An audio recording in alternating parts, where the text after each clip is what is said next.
দল এখন বলে হুজুর মোদির বিরুদ্ধে কথা বলা যাবে না, মোদি বাংলাদেশে আসবে তার বিরুদ্ধে কথা বলা যাবে না। একদল বয়ান করে নসিহত করে আমাদের বুঝাবার চেষ্টা করে। আমরা বলি আরে শ্রীলঙ্কার রাষ্ট্রপ্রধান আসছে, আমরা তো বিরোধিতা করি নাই। পৃথিবীর যে কোনো রাষ্ট্রপ্রধান আসবে আমরা তো বাধা দেই না, মোদির বেলায় বাধা দেয় কেন? কারণ মোদির হাতে মুসলমানদের রক্ত লেগে আছে,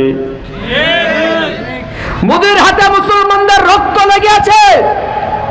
গুজরাটের কষায় মোদি লক্ষ লক্ষ মুসলমানদের ঘর বাড়িতে আগুন দিয়েছে, মুসলমানদের হত্যা করেছে, মুসলমানদের কলিজার টুকরা বাবরি মসজিদকে শহীদ করেছে। অতএব মুসলমানের ইমানের দাবিতে মোদির বিরুদ্ধে কথা বলবেই তুমি পারো না, তুমি চুপ থাকো, আলেমদের চুপ রাখবার চেষ্টা করবো না। আরে এই ভোটাধিকারের জন্যই লক্ষ লক্ষ মুক্তিযোদ্ধারা শহীদ হয়েছে, মা বোন ইজ্জত দিয়েছে, মানুষের ভোটের অধিকার প্রতিষ্ঠার জন্যই তো দেশ স্বাধীন হয়েছে। দিনের বেলার ভোট, রাতের বেলা বাক্স ভরা, এটা গুনাহ না সওয়াব? যদি কেউ করে, কে করছে আমি সেটা বলতে চাই না, যদি কেউ করে এটা সওয়াব হবে না গুনাহ হবে? ভাস্কর্য বঙ্গবন্ধুর, বঙ্গবন্ধুর কন্যা হলো মাননীয় প্রধানমন্ত্রী, শ্রদ্ধা জানাই, অভিনন্দন জানাই। আমার প্রশ্ন হলো ভাস্কর্যের বিষয়ে যখন আলেমরা কথা বলছে, বঙ্গবন্ধু কন্যা কোনো আলেমের বিরুদ্ধে জবান খুলে নাই। ভাস্কর্যের বিষয়ে যখন আলেমরা কথা বলছে, স্বরাষ্ট্রমন্ত্রী মহোদয় আলেমদের বিরুদ্ধে কথা বলে নাই, আওয়ামী লীগের সাধারণ সম্পাদক মহোদয় ওবায়দুল কাদের সাহেব আলেমদের বিরুদ্ধে কথা বলে নাই, রাষ্ট্রপতি তো বলেই নাই। তবে এই তিনজন কি কি বলছে সেটা বলি। প্রধানমন্ত্রী বলেছেন বঙ্গবন্ধুর ভাস্কর্যের বিষয়ে ঠান্ডা মাথায় মোকাবিলা করতে হবে। স্বরাষ্ট্রমন্ত্রী বলেছেন আলেম উলামাদের সাথে আলাপ আলোচনার মাধ্যমে সমাধান করতে হবে। সেক্রেটারি সাহেব বলেছেন ফতোয়ার বিষয়, সেনসিটিভ বিষয়, ধর্মীয় বিষয় তাড়াহুড়ো করে হুটহাট করে সিদ্ধান্ত নেওয়া যাবে না। আমার প্রশ্ন হলো যার বাবার ভাস্কর্য তার গায়ে লাগছে না, তুমি 3 টাকার নেতার গায়ে এত লাগলো কেন আমি বুঝি না। দাড়ি কাটা লম্বা মোচে বুদ্ধির দাবিদার, দাড়ি কাটা লম্বা মোচে বুদ্ধির দাবিদার, ইনু মেনু তাসলিমা আর মুরগি শাহরিয়া। মুসলমান হওয়ার পর বাপ পোলা একদিন একসাথে বসা, পোলাই কইতেছে আব্বা জান বদর যুদ্ধে কয়েকবার আপনাকে দেখছি, আমি তরবারি চালায় দিতে পারতাম, আপনার উপর বর্ষার আঘাত দিয়ে আপনাকে শেষ করে ফেলতে পারতাম, কিন্তু আপনি আমার বাপ, বাবার জন্য মায়া লাগছে, বাবার জন্য মায়া লাগছে, আমি পারি নাই। আবু বকর বলতেছে ওই সন্তান তোর কপাল ভালো, তুই আমারা দেখছস কিন্তু আমি তোরে দেখি নাই, যদি আমি দেখতাম সন্তান হিসেবে আমি মায়া করতাম না, নবীর মুহাব্বতে তরবারি চালাইয়া দিতাম, কারণ নবীর দুশমন আমার সন্তান হলেও দুশমন। আর মুসলমান বসে বসে আঙ্গুল চুষবে, এটা কখনো হতে পারে না। 26টি আয়াত কেন, একটা হরফ মুছে দেওয়ার ক্ষমতা দুনিয়ার কারো নাই। কেউ যদি কোরআন শরীফের একটা হরফ মুছে দিতে চায়, মুসলমান তার 14 গোষ্ঠী মুছে ফেলবে।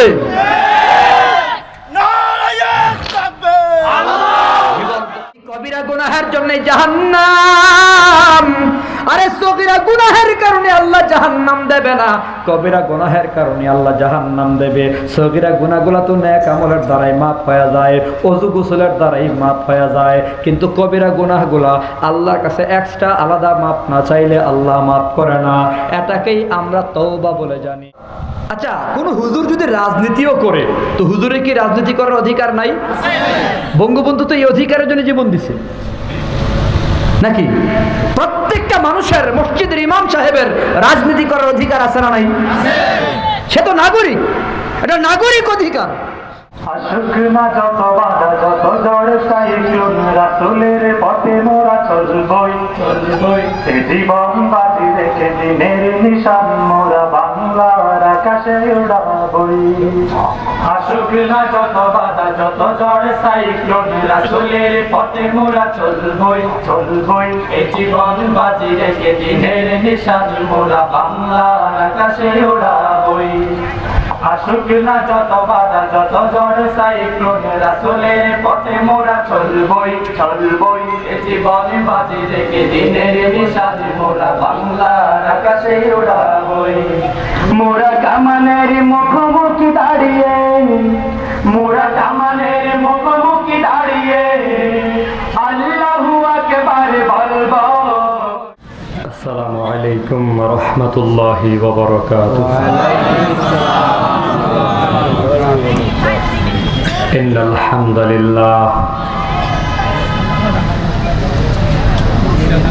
আলহামদুলিল্লাহিল্লাযী খালাকাল ইনসান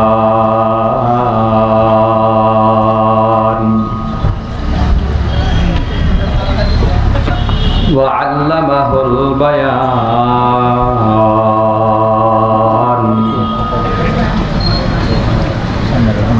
وأشهد أن لا إله إلا الله ولا خالق إلا الله ولا مالك إلا الله ولا رازق إلا الله وحده لا شريك له وأشهد أن سيدنا وسندنا وحبيبنا وطبيبنا وطبيب قلوبنا ومولانا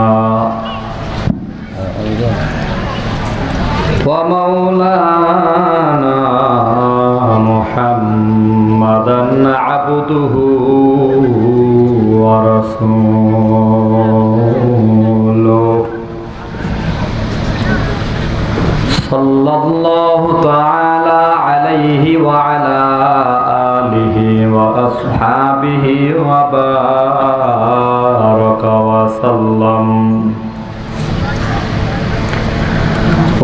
وبارك وسلم تسليما كثيرا كثيرا. الذي أرسله الله تعالى بالحق بشيرا ونذيرا وداعيا إلى الله بإذنه وسراجا منيرا.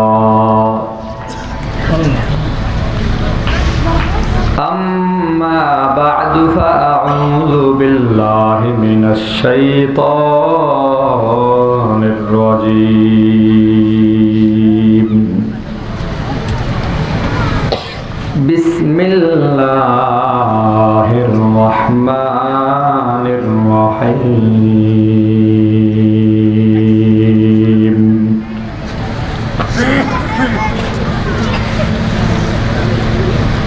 فقلت استغفروا ربكم إنه كان غفارا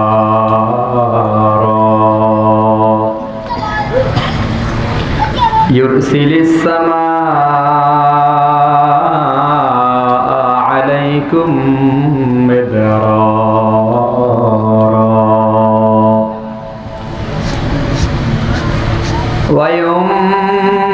ويمددكم بأموال وبنين ويجعل لكم جنات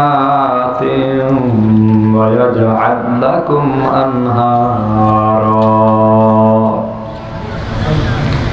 فقد قال النبي صلى الله عليه وسلم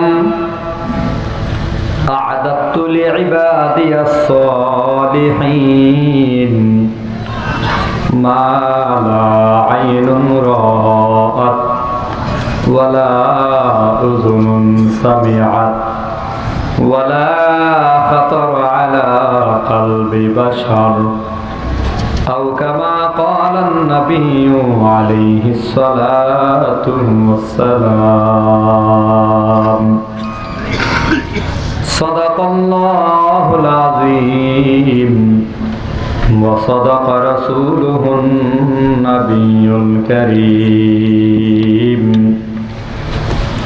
ونحن على ذلك لمن الشاهدين والشاكرين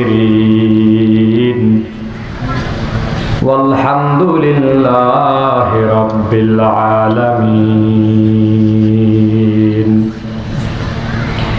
وقال سبحانه وتعالى في شان حبيبه ومحبوبه ومعشوقه إن الله وملائكته يصلون على النبي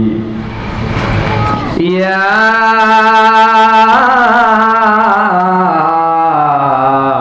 أيها الذين آمنوا صلوا عليه وسلموا تسليما. জবান খুলে সকলে মহাব্বতে দুরূদ শরীফ পড়ি। আল্লাহুম্মা সাল্লি আলা মুহাম্মাদ ওয়া আলা আলি মুহাম্মাদ কামা সাল্লাইতা আলা ইব্রাহিম ওয়া আলা আলি ইব্রাহিম ইন্নাকা হামিদুম মাজিদ. اللهم بارك على محمد وعلى آل محمد كما باركت على إبراهيم وعلى آل إبراهيم যেজন দিবসে মনের হরষে জ্বালাই মোমের বাতি আশু গৃহে তার দেখিবে নায়ার নিশীতে প্রদীপ বাতি আশু গৃহে তার দেখিবে নায়ার নিশীতে প্রদীপ বাতি. আনতাল্লাযী ওয়ালাদাতকা উম্মুকা বাকিয়ান ওয়ান নাসু হাওলাকা ইয়াযহাকুনা মাসরুরা ফাজাহাত লিনাফসিকা ইয ইয়াকুনু বাকিয়ান ফি ইয়াউমি মাউতিকা যাহিকান ওয়া মাসরুরা في يوم موتك ضاحكا ومسرورا. যেদিন তুমি এসেছিলে ভবে কেঁদেছিলে একা তুমি হেসেছিল সবে এমন জীবন করিও গঠন মরণে হাসিবে তুমি কাঁদিবে সবে এমন জীবন করুণা গঠন মরণে কাঁদিবে তুমি হাসিবে সবে. কভি সুখ হ্যায় কভি দুঃখ হ্যায় कभी सुख है कभी दुख है यही का नाम दुनिया है. अभी क्या था अभी क्या है दुनिया इसी बदलती है. अभी क्या था अभी क्या है दुनिया इसी बदलती है. মহাব্বতে বলি আলহামদুলিল্লাহ. ঐতিহ্যবাহী জেলা কক্সবাজার সদর উপজেলাধীন চৌফলদন্ডি ইউনিয়নস্থ খামারপাড়া ইসলামী যুব সংগঠনের উদ্যোগে আয়োজিত আজকে ইসলামী মহাসম্মেলন 20 মার্চ 2021 রোজ শনিবার বর্তমান অধিবেশনে উপস্থিত মুহতারাম শ্রদ্ধাভাজন সম্মানিত সভাপতি মুআজ্জাজ ও মুকাররম দিগার হযরত উলামায়ে কেরাম আজিজ তুলাবা মুরব্বী বাবারা সমবয়সী যুবক বন্ধুগণ স্নেহের ছোট ভাই পর্দার আড়ালে বসা শ্রদ্ধেয়া সম্মানিত মা ও বোনেরা মহিয়ান গড়িয়ান প্রভুর শুকর আদায় করি সকলেই পড়ে নেই আলহামদুলিল্লাহ। অপারেটর ভাই যে বামে একটা মাইক কোন কোন করে কেটে, ডান পাশে মাইক নেই, দুই মাইকের আওয়াজ সমান দেন না, এই পাশে মাইক নেই, এই পাশে এইটার আওয়াজ বেশি, এটার আওয়াজ নেই। ওই মাইকের আওয়াজ এত বেশি না দিয়ে বক্স ঠিক করেন, গুনগুন যেন না করে, এটা নাবালেক বাচ্চার মতো খালি চিল্লায়, ঠিক না? যাই হোক, ব্যালেন্স ঠিক করেন, বক্স ঠিক থাকুক আর মাইকের আওয়াজ একটু কম থাকুক, গুনগুন যেন না করে।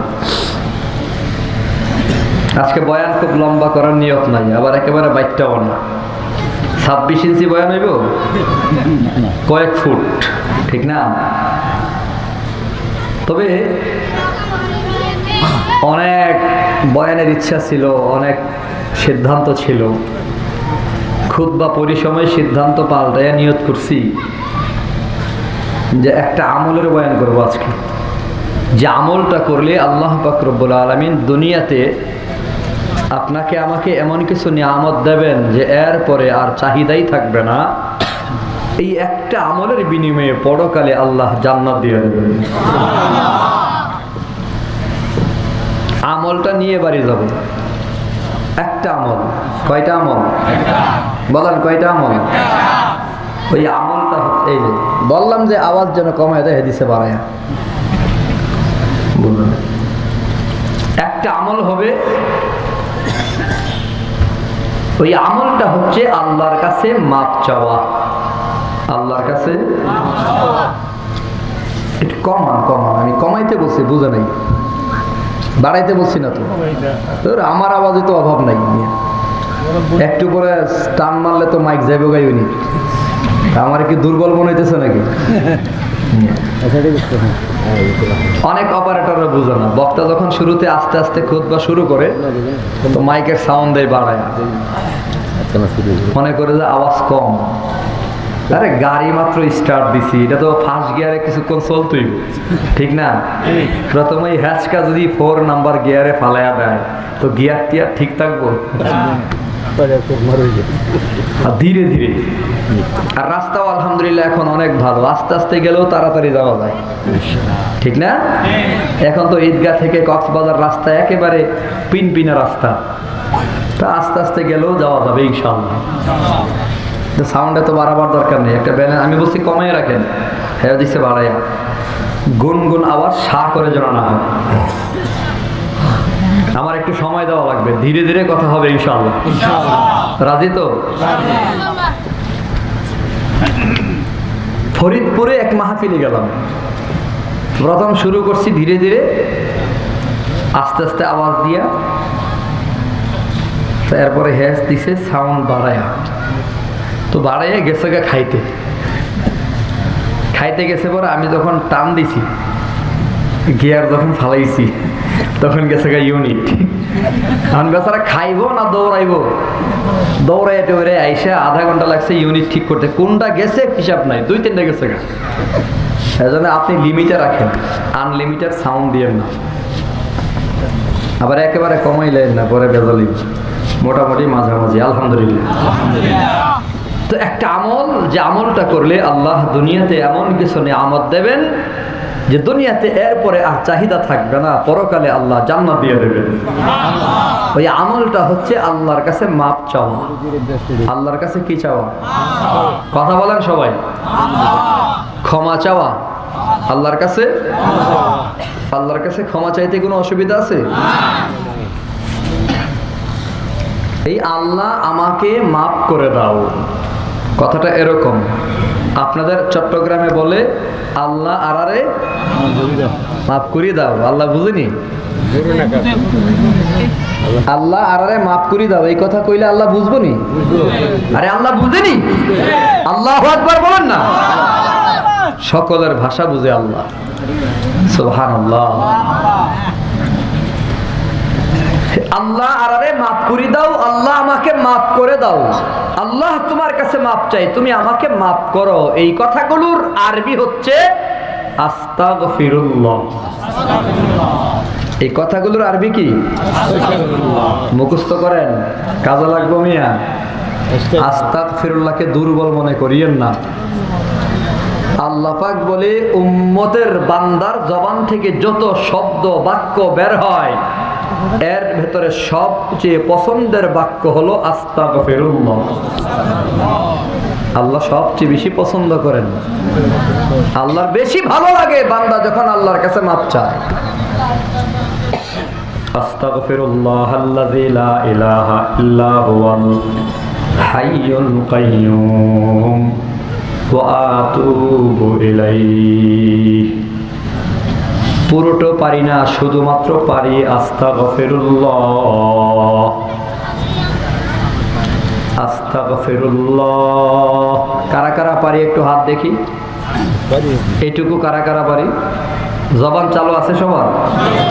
আওয়াজ দেয়া পড়েন আস্তাগফিরুল্লাহ। সবাই মোহাব্বতে পড়েন আস্তাগফিরুল্লাহ। আরো জোরে আস্তাগফিরুল্লাহ।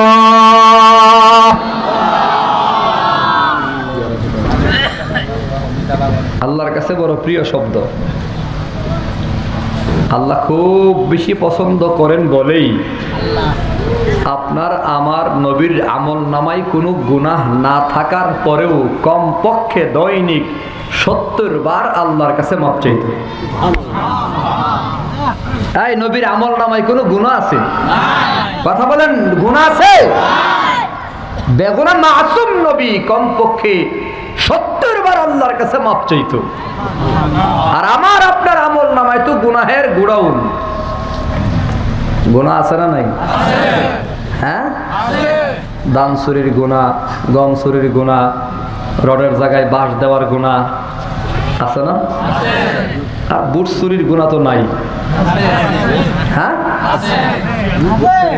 এই গুনাহও আছে, ঠিক না? এটা বোধহয় গুনাহ না,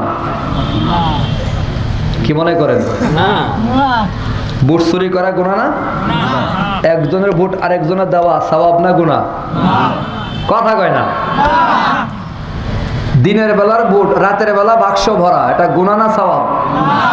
যদি কেউ করে, কে করছে আমি সেটা বলতে চাই না, যদি কেউ করে এটা সওয়াব হবে না গুনাহ হবে? কারণ আল্লাহর কাছে মাপ চাওয়ার দরকার নাই। হ্যাঁ, এইটা যে হয়েছে কেন জানেন? এইটা আমি মাঝে মধ্যে বলি, যে আমার আপনার অপকর্মের কারণে হয়েছে। আমি আপনি যে ভোটার না, আমরা ভোটাররা এত নষ্ট হয়েছি, টাকা না খাইয়া ভোট দেই না, ঠিক না? এক ভাই এলাকার চেয়ারম্যান হবে, উনি এলাকার কাজ করবে, রুটঘাটের উন্নতি করবে, তো ওনার 20, 30, 50 লক্ষ টাকা খরচ করা লাগে ভোটারদের পেছনে। ভোটাররা হইল 1 নম্বরের চোর, এই চোররা মিলাইয়া বানাইছে আরেকজন চোর। তো ওনারে চোর বলার আগে নিজের চোর মানতে হবে।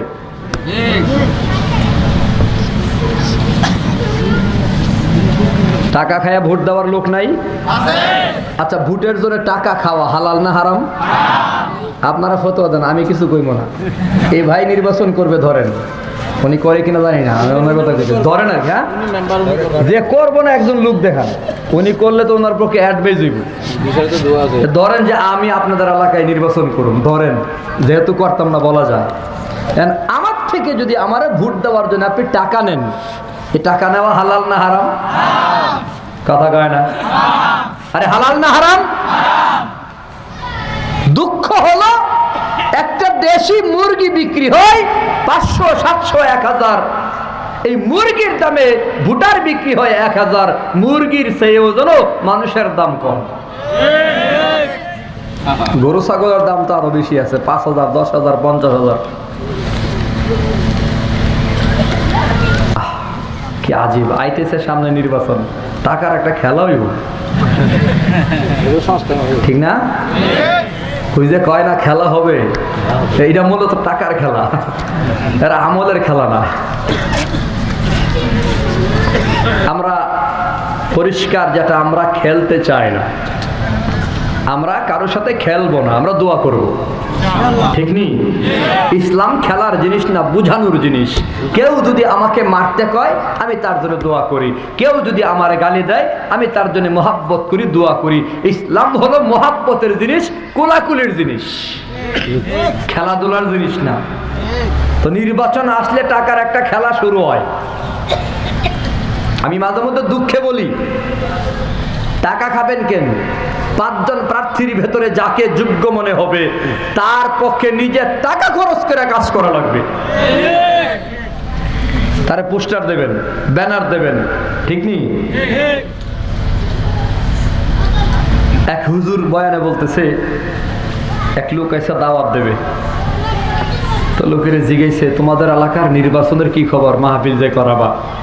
কই হুজুর নির্বাচনে টাকার একটা ছড়াছড়ি, একটা খেলা চলতেছে। কি খেলা? কই রাত তখন 3টা, ভোটাভুটির দিন বাকি আছে 7 দিন। 1 সপ্তাহ আগে আইসা আমার ঘরের দরজায় নক করতেছে। আমি উঠছি, কি হইছে? কই মিয়া ঘুমায় রয়েছেন, আপনার কোনো খবর আছে? এই এলাকায় একটা ভোটের দাম 500, আপনার ঘরে 5 জন, রাখেন 2500, ভোট দিবেন সান মার্কাই, ভোট দিবেন। হুজুরের মেজাজ গেছে গরমে। মিয়া ভোটের টাকা খাইয়া আমার আইসো মাহফিলের দাওয়াত দিবা, হারাম খাইয়া আইসো দাওয়াত দিবা, দৌড়ু মিয়া তোমার মাহফিলই রাখবো না।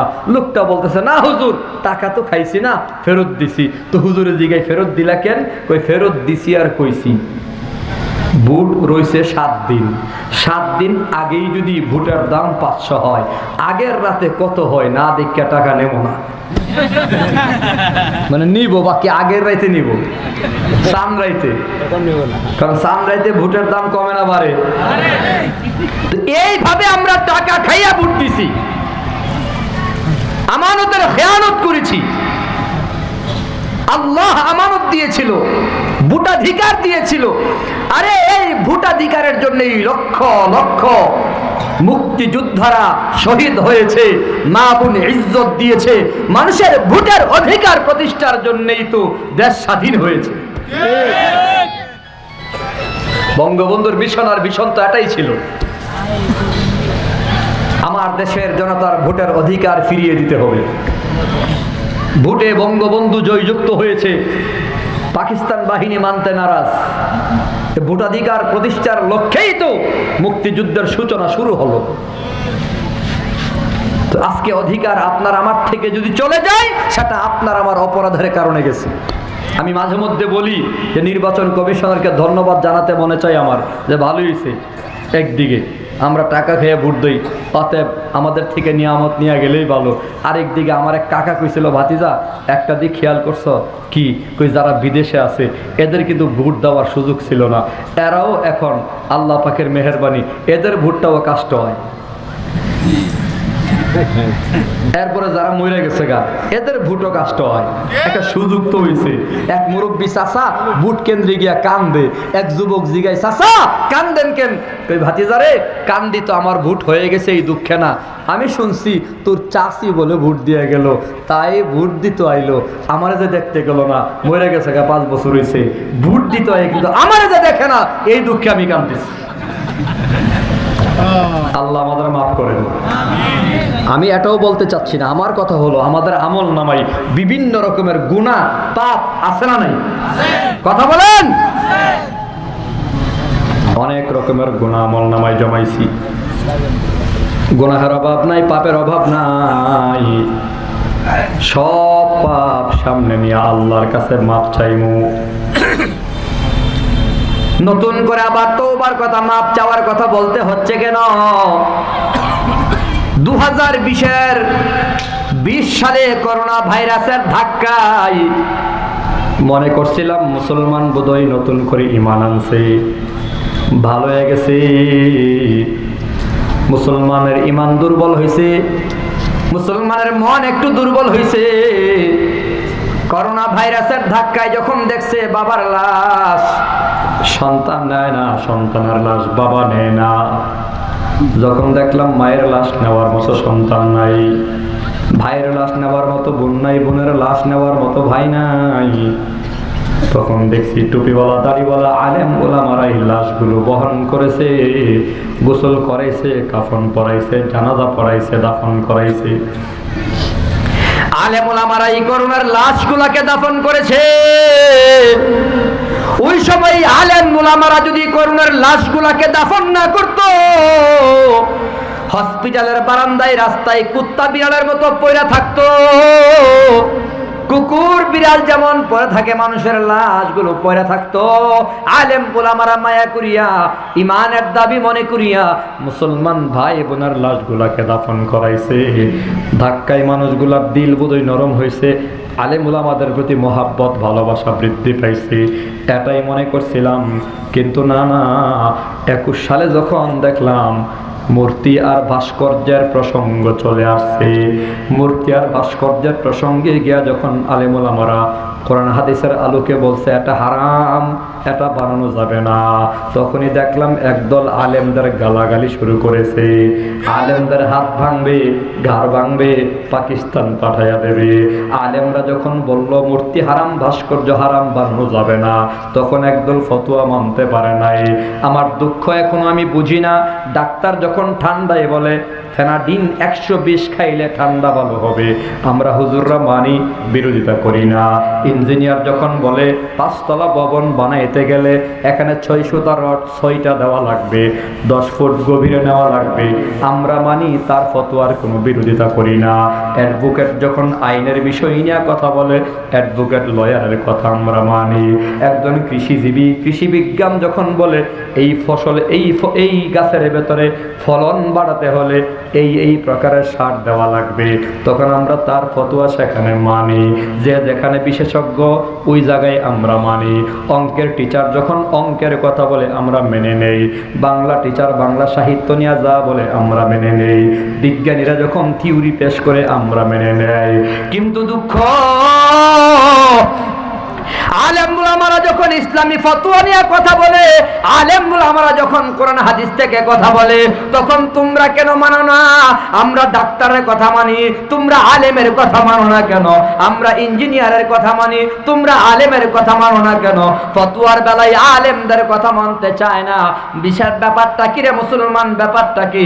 আমি তো প্রায় সময় বলি, তোমার ডাক্তারি বিদ্যা নিয়ে যেমন আমি কথা বলি না, তোমার ইঞ্জিনিয়ারিং বিদ্যা নিয়ে যেমন আমি কথা বলার অধিকার রাখি না, অপারেশন করবার অধিকার যেমন রাখি না, আইন নিয়ে যেমন আমার কথা বলার অধিকার নাই, থানার ওসি সাহেবের দায়িত্ব আমি যেমন আদায় করতে পারবো না, আসামিকে চালান দেওয়ার অধিকার যেমন আমার নাই, আসামিকে জেলখানায় পাঠাবার অধিকার যেমন আমার নাই, ঠিক মুসলমানের দেশের ভেতরে ফতোয়ার ব্যাপারে, কোরআন হাদিসের ব্যাপারে আলেম উলামা ছাড়া আর কারো কথা বলার অধিকার নাই।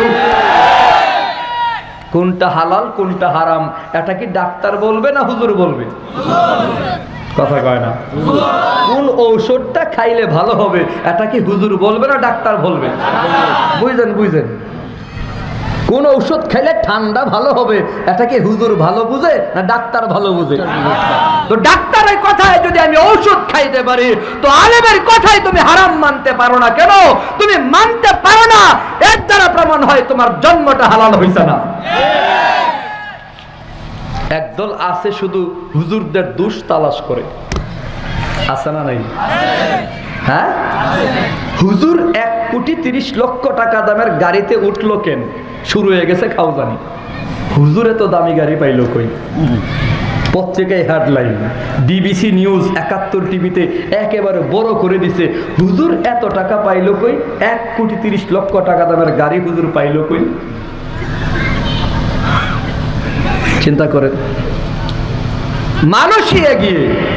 মিজানুর রহমান আজহারি সাহেব, সে তার বন্ধুর গাড়ি নিয়ে একটু ঘুরছে, এইটা হেডলাইন হয়ে গেছে গা, আজহারি এত টাকা পাইছে কই? মামুনুল হক সাহেব সুনামগঞ্জ মাহফিলে যাবে, এক ব্যবসায়ী 1.5 কোটি টাকা দামের গাড়ি পাঠাইছে, মোহাব্বত করে ওনাকে ওনার গাড়ি দিয়ে নেবে, এই গাড়িতে মামুন সব উঠলো কেন? হেডলাইন, হুজুর এত টাকার গাড়ি পাইলো কই? কত চোর, কত বদমাশ, কত সন্ত্রাস, কত মাস্তান কোটি কোটি টাকার গাড়ি নিয়ে ঘুরে, লুটপাট করে কোটি টাকার গাড়ি নিয়ে ঘুরে, কোনো খবর হয় না। হুজুর গাড়িতে উঠলেই দোষ দে বলে তার জন্মে দোষ। বেজার হন নাকি আপনারা? হুজুরে বেশি খাইলেও দোষ, কম খাইলেও দোষ। বেশি খাইলে কয় পরের উপর পাইছে, আরে খাওয়ান কার, আর কম খাইলে কয় যে হুজুর বোধহয় আরেক জায়গায় 3টা দাওয়াত খাইয়েছে। ঠিক না? হুজুর বিয়ে করলে দোষ, হুজুর বিয়ে করলে দোষ। হুজুরে 2টা বিয়ে করলো কেন?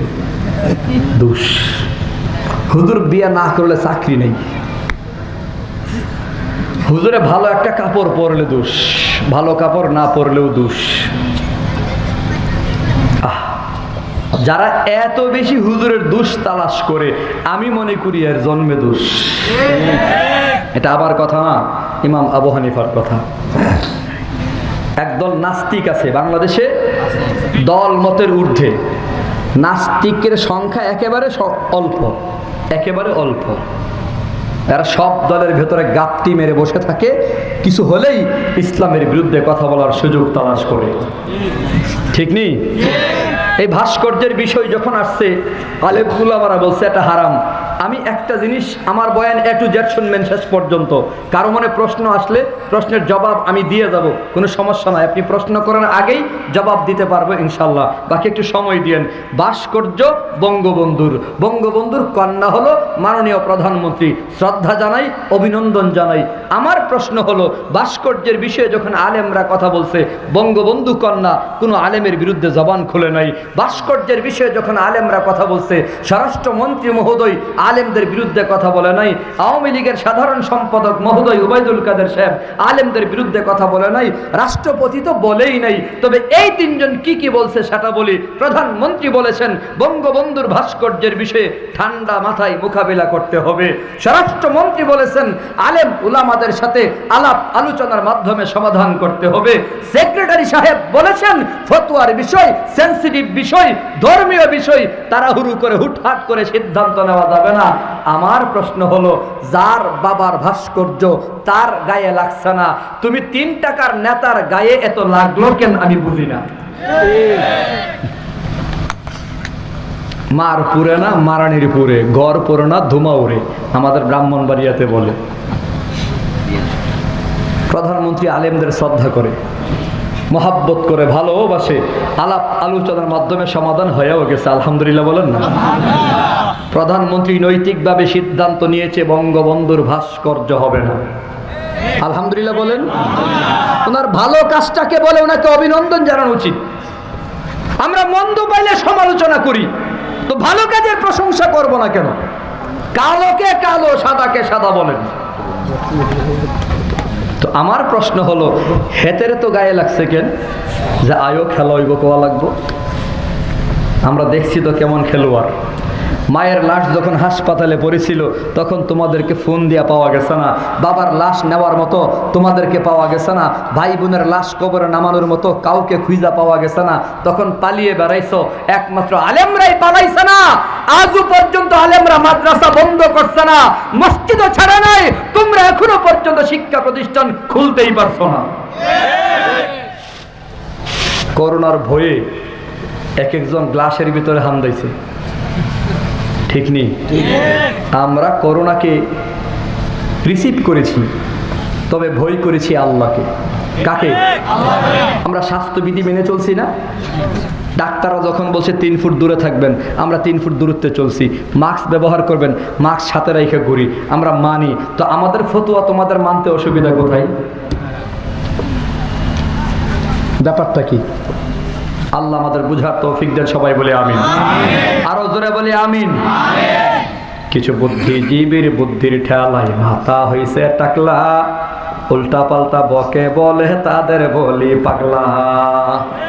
এই দেশে আলেম সমাজ তথা সরকারের ভেতরে একটা মোহাব্বতের সম্পর্ক আছে, একটা বুঝ পরামর্শের সম্পর্ক আছে। নাস্তিক মুরতাদ কিছু আছে, একটু সুযোগ পাইলেই বাংলাদেশে সংঘাত লাগাতে চায়। সরকার কে থাকবে না থাকবে সেটা পরের বিষয়, কিন্তু সংঘাত আলেমরা চায় না, আলেমরা করতেও চায় না। এর বাস্তব প্রমাণ ষড়যন্ত্রকারীরা কিভাবে ষড়যন্ত্র করে দেখেন।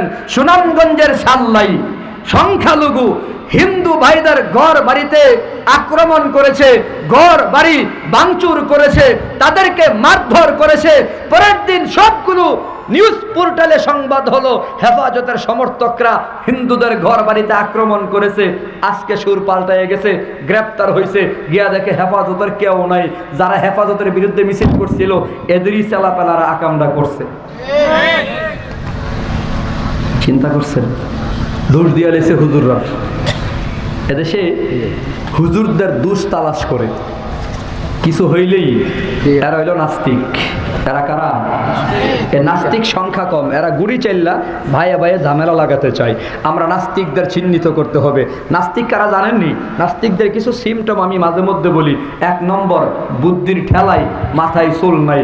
2 নম্বর, দাড়ি কামাইয়া মুছ রাখে মহিষের মতো। 3 নম্বর, আলেমদের দুষ পাইলেই ঢুল পিটাইয়া প্রচার করার চেষ্টা করে। 4 নম্বর, ইসলাম নিয়ে মন্তব্য করে। 5 নম্বর, আর আল্লাহরই বিশ্বাস করে না। নাউজুবিল্লাহ, জোরে কোন। কিছু বুদ্ধিজীবীর বুদ্ধির ঠেলায় মাথা হয়েছে টাকলা, উল্টা পাল্টা বকে বলে তাদের বলি পাগলা। দাড়ি কাটা লম্বা মুছে বুদ্ধির দাবিদার, দাড়ি কাটা লম্বা মুছে বুদ্ধির দাবিদার। ইনু মিনু তাসলিমা আর মুরগি শাহরিয়া। এরা হইল নাস্তিক। লোপাতাম্মি হচ্ছে আরো কমজাত কুকুর ছানা, লোপাতাম্মি হচ্ছে আরো কমজাত কুকুর ছানা। নাস্তিক জন্মের গোড়া ওনার শয়তানের কারখানা। ওরা যখন তখন ইসলাম নিয়া করে মন্তব্য, ওরা যখন তখন ইসলাম নিয়া করে মন্তব্য। জাহান্নামই হবে তাদের আসল গন্তব্য। লোপাতাম্মি, লোপা হচ্ছে একটা মেয়ে যে বাহিরে থাকে। কয়দিন পরে পরে প্রায় ডেলি লাইভে আসে। লাইভে আইসা আল্লাহরে এমন কোনো গালি নাই যেই গালি দেয় না। নাউজুবিল্লাহ, জোরে কোন। নবীরে যে কত রকম গালাগালি করে,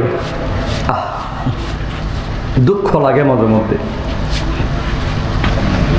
অথচ স্পষ্ট ফতোয়ার কিতাবে স্পষ্ট কথা, কেউ যদি আল্লাহকে গালি দেয়, নবীরে গালি দেয়, মুসলমানের সন্তান যদি নবীর বিরুদ্ধে কথা বলে, নবীরে গালি দেয়, তাহলে তার বিধান হলো মৃত্যুদণ্ড, ওয়াজিবুল কতল, তাকে হত্যা করা ওয়াজিব। কথা বলো ঠিক কিনা? হ্যাঁ, তবে হত্যার দায়িত্ব সাধারণ মানুষের উপর ইসলাম দেয় নাই। এখানে বুঝতে হবে আমাদের, তার মৃত্যুদণ্ডের ফয়সালা করবে রাষ্ট্র।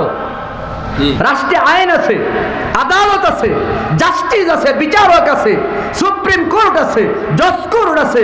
সব কোর্টে শুনানির পরে সাক্ষ্য প্রমাণে যদি মিলে, তার মৃত্যুদণ্ড রাষ্ট্র দেবে, রাষ্ট্রের দায়িত্ব। ভালো করে শোনেন, আইন নিজের হাতে তুলে নেবেন না। হয়তো আমার আগের বক্তব্য রেকর্ড করে ছেড়ে দিব, আর কবে এই হুজুর কইছে আমরা কুবাইছি। সাবধান, নিজের হাতে আইন তুলে নেওয়া যাবে না। ইসলাম সেটাকে সমর্থন করে না। হ্যাঁ, ফতোয়া, হাটহাজারী মাদ্রাসার ফতোয়াটা শুনেন। কেউ যদি নবীর প্রেমে, নবীর প্রেমে, নবীর এশকে, নবীর মোহাব্বতে পাগল হইয়া কোনো নবীর দুশ্মনকে যদি হত্যা করে ফেলে, সেটা তার মাযুর হিসেবে ধরা হবে। সে এশকের কারণে ধৈর্য ধরতে পারে নাই, সবর করতে পারে নাই। ইসলামী ফতোয়া হলো, নবীর মোহাব্বতে কেউ যদি নাস্তিককে কতল করে ফেলে, তাহলে তাকে মাফ করে দাও, কারণ সে যা করছে নবীর মোহাব্বতে করছে। এটা রাষ্ট্রের দায়িত্ব।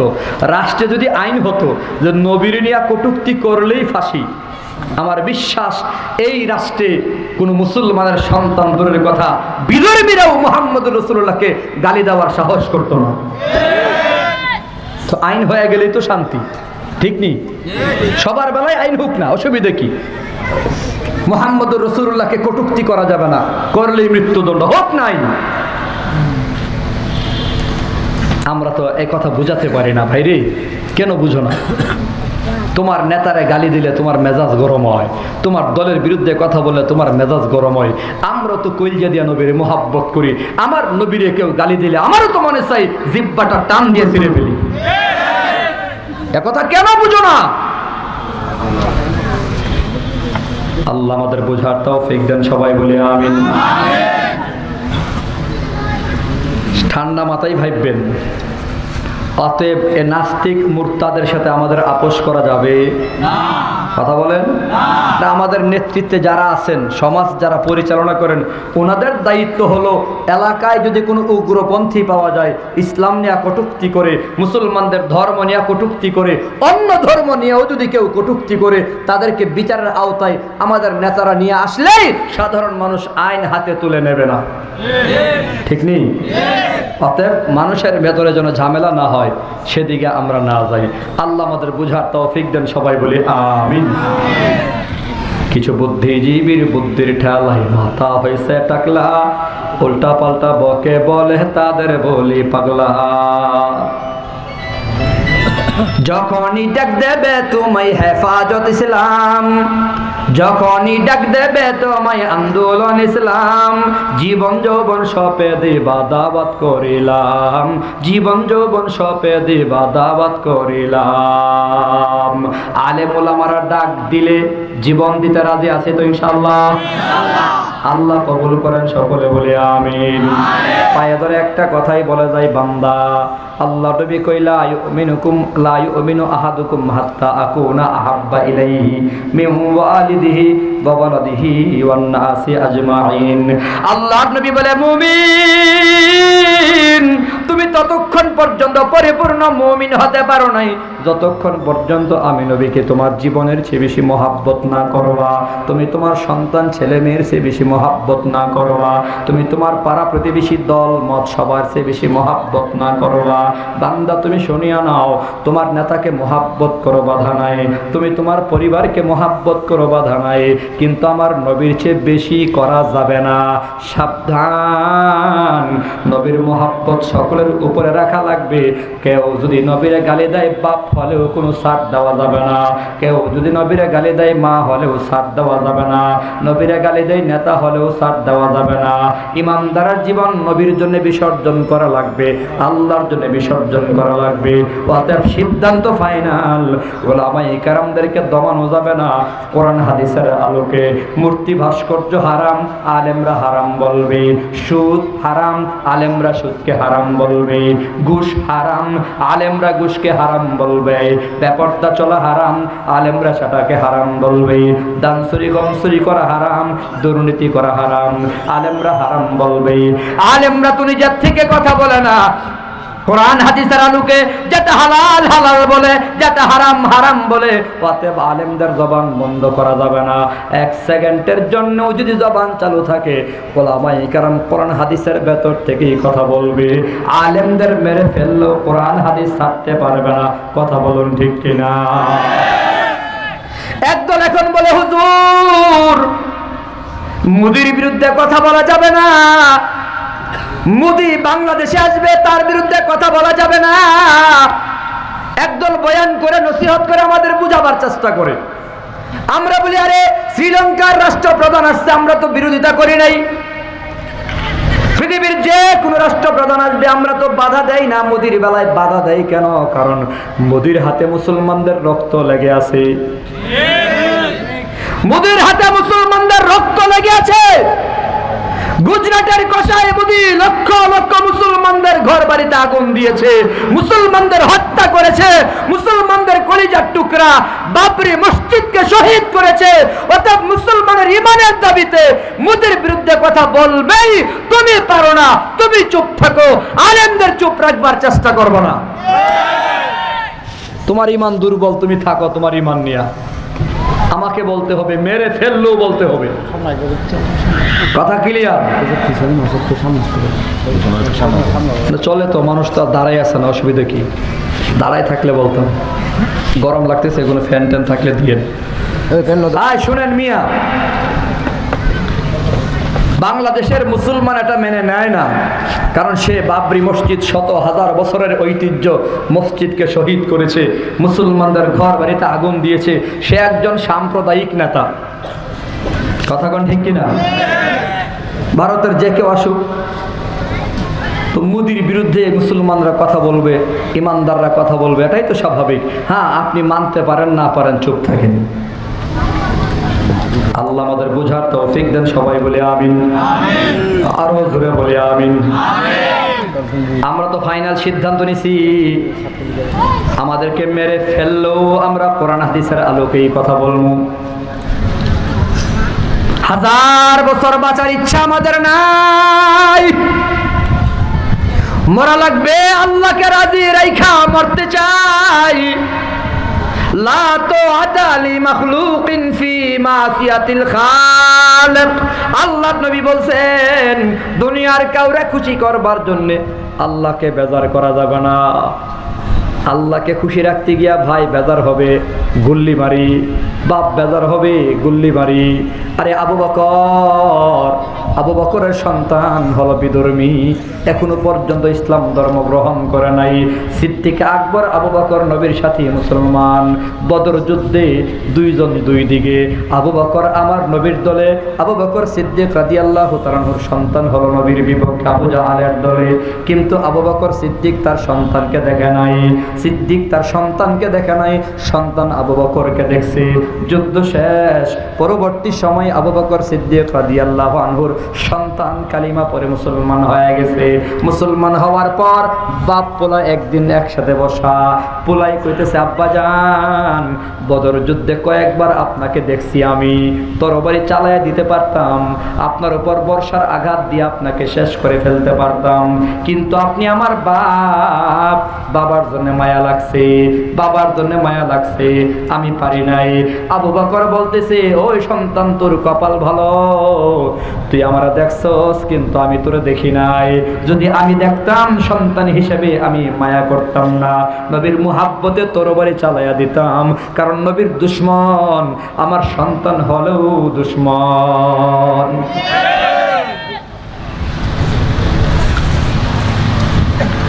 নবীর দুশমন সন্তান হলেও, নবীর বন্ধু দূরের হলেও বন্ধু। সুবহানাল্লাহ বলেন। তবে ইসলাম একটি শান্তির ধর্ম, হিন্দু তার ধর্ম পালন করবে, ইসলাম সেখানে পাহারাদারি করার কথা বলেছে। শোনেন ভালো করে, যেখানে মুসলমান বেশি সেখানে হিন্দু ভাইদের পাহারাদারি করবে মুসলমানেরা। খ্রিস্টান সংখ্যায় যদি কম হয় তাদের ধর্মীয় আচার অনুষ্ঠান যেন নির্বিঘ্নে করতে পারে, মুসলমান সেখানে পাহারাদারি করবে। বৌদ্ধ জাতি সংখ্যায় যদি কম হয় তাদের ধর্মীয় আচার অনুষ্ঠান যেন নির্বিঘ্নে নির্দ্বিধায় স্বাধীনভাবে সুন্দরভাবে করতে পারে, ইসলাম সেখানে পাহারাদারির কথা বলেছে। হিন্দু ভাইদের উপর আক্রমণ ইসলাম সমর্থন করে না, খ্রিস্টানদের উপর আক্রমণ ইসলাম সমর্থন করে না, ইহুদিদের উপর আক্রমণ ইসলাম সমর্থন করে না। ইসলামের নামে যারা করে তারা মুসলমান না, তারা ইসলাম মানে না, বরং তারা ইসলামের নামে ব্যবসা করে। কথা বুঝেন কিনা আল্লাহ জানে। আমরা একটা সিদ্ধান্ত নিছি আজকে। আমি কি সিদ্ধান্ত? গালি দিছেন, হাত ভাঙতে কইছেন, ঘাড় ভাঙতে কইছেন, সব কিছু মাপ দিয়া লাইছি। আমাদের মনের ভেতরে কোনো কষ্ট নাই, কারণ পয়গম্বর নূহ নবীকে 950 বছর দাওয়াত দিছে। পাথর মাইরা নূহ নবীকে পাথরের নিচে দাবাইয়া দিত। নূহ নবী পাথরের নিচ থেকে বের হইয়া গেছে।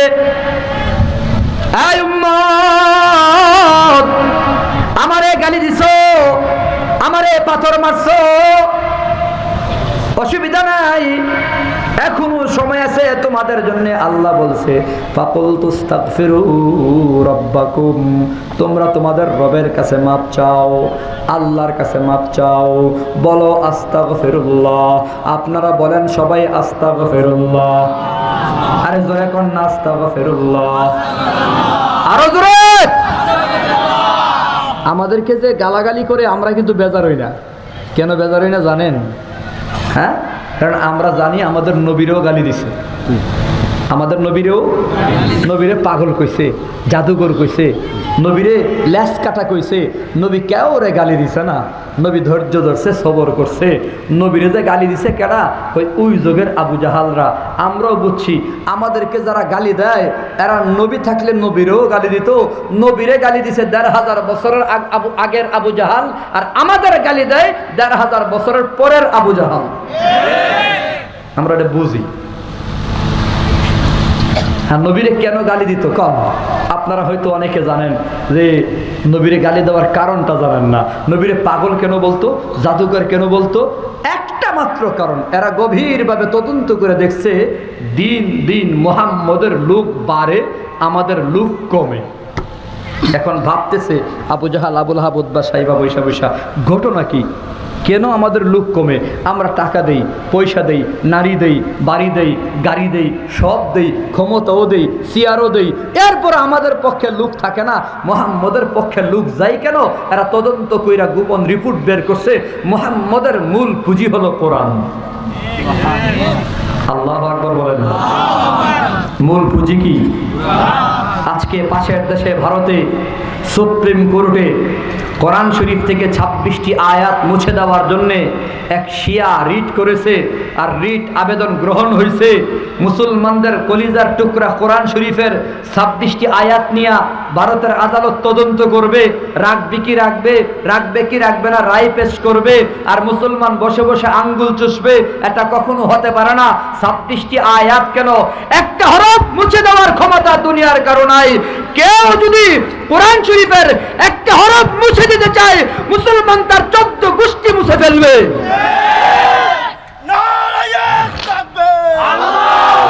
কোরআনের জন্যই দিতে হবে।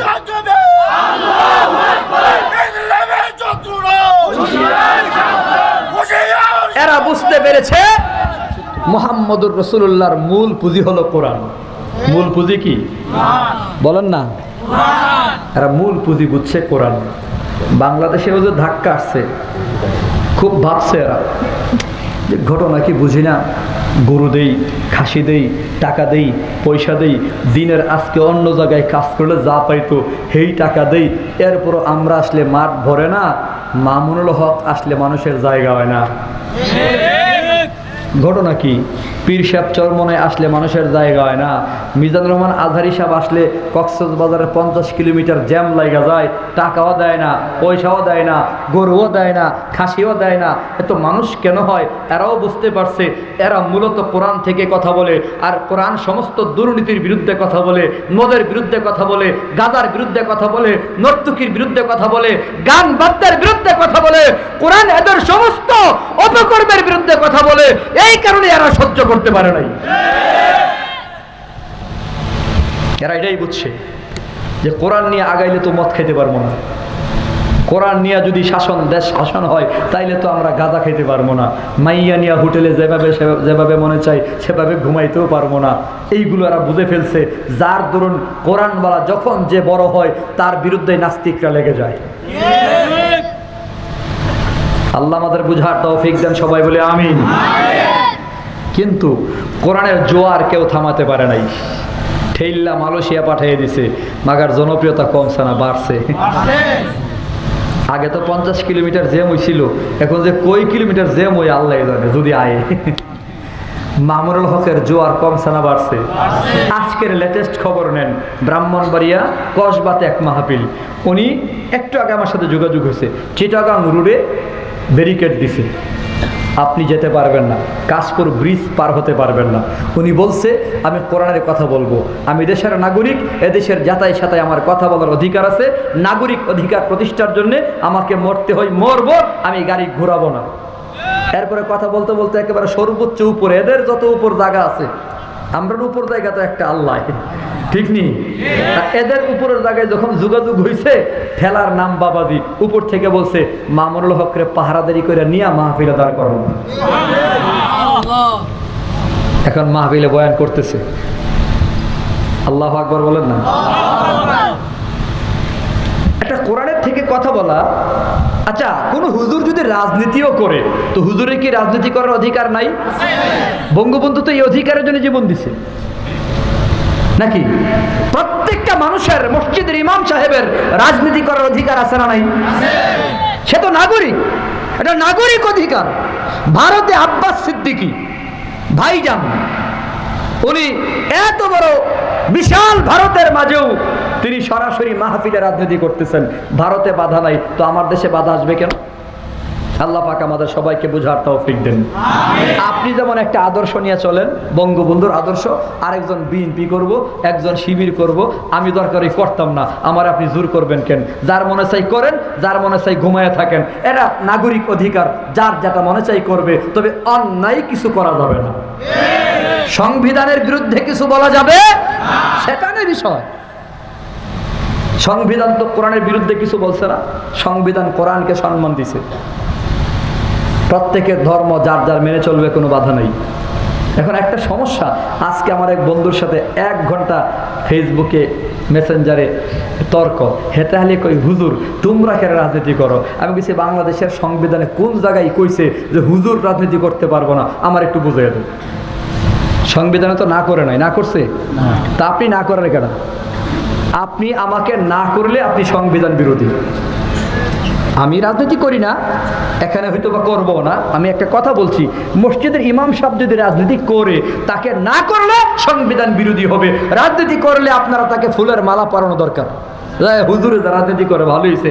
আমরা এতক্ষণ সুর বাটপাড়ার সিপাই সাপাই ছিলাম, আগে যে রাজনীতিবিদ কতলা ছিল, এরা গম নিছে গা, চাইল নিছে গা, ডাইল নিছে গা, রাস্তা টেয়া নিছে গা। হুজুর আইলে অন্তত চুরি করতো না, ঠিক নেই? আল্লাহ আমাদের কবুল করেন, সবাই বলে আমিন। আর ওরা বলে আমিন। তবে সবাই মিলেমিশে দেশের পক্ষে থাকতে হবে। কোনোভাবেই দেশের বিরুদ্ধে দেশে বিদেশে চক্রান্তকারীরা ষড়যন্ত্র করতেছে, সেই ব্যাপারে আমাদের সজাগ থাকতে হবে। কোনোভাবেই যেন আমরা ভাইয়ে ভাইয়ে সংঘাত না করি। রাজনীতিতে প্রতিযোগিতা হবে, প্রতিদ্বন্দ্বিতা হবে, কিন্তু মারামারি হবে না, ঠিক নেই? প্রার্থী মেম্বার ভাই 3 জন দাঁড়াবে, এটাই তো সুন্দর। প্রতিযোগিতা ছাড়া পাশ করলেও তো কোনো অটো পাশের কোনো দাম আছে? হ্যাঁ, কথা কয় না। অটো পাশের কোনো দাম আছে? আরে আগে ছিল 3 চাকার রিক্সা, পাশায় একটা মেশিন লাগাইছে, হয়ে গেছে অটো রিক্সা। যারা এসএসসি পাস করছে, এইচএসসি পাস করছে, অভিনন্দন জানাই। তবে আমি জানি এরা মজা পাইছে না। এই পাশে কোনো পরীক্ষা না দিয়া পাশ করলে কোনো মজা নাই। তো রাজনীতিতে আমার ভাইজান 5-7 জন প্রার্থী হবে, এটাই তো সুন্দর নিয়ম। প্রতিদ্বন্দ্বী হবে, প্রতিযোগিতা হবে, এরপরে জনগণ যার পক্ষে থাকবে সে আমাদের নেতা হবে। আমরা মারামারি করব কেন বলেন? আজকের থেকে মারামারি করব না। কোনো ভাই ভাইকে মারব না, কেউ কারো মাথায় আঘাত করব না। সাবধান, সব কিছুর উপরে আমরা প্রতিবেশী, আমরা ভাই ভাই। আল্লাহ আমাদের বুঝার তৌফিক দেন, সবাই বলে আমিন। তো আবু জাহাল আবু লাহাব বুঝতে পেরেছে মুহাম্মদের মূল পুঁজি হলো কোরআন। আবু জাহাল মিশন ঘোষণা করছে, 2টা মিশন ঘোষণা করছে, 2টা। وقال الذين كفروا لا تسمعوا لهذا القرآن।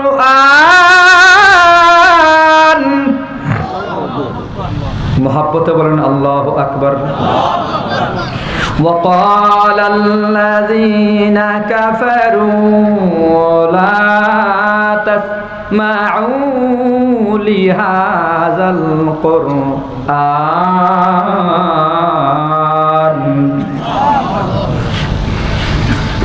وقال الذين كفروا لا تسمعوا لهذا القرآن।